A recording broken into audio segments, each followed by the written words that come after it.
Dostlarla zor naqda Centramız geldi. Videonun axırınaca görsəzlər, naqlarını aytıb ötəmiz.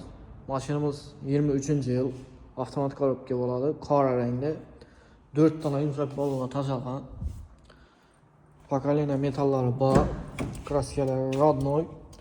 Malibu bağla işlerine koyup tuttu. Maşin 16.000 kilometre yürüyen. Balon kısımlarım akurat neydi? Kılgın tuzulgan caylarım yok. Kılgınlarına kapkara yedim. Esasız krasker Radnoy.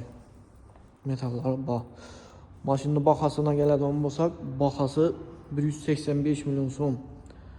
Üstündə 500 son qayıtıb bəyəniz.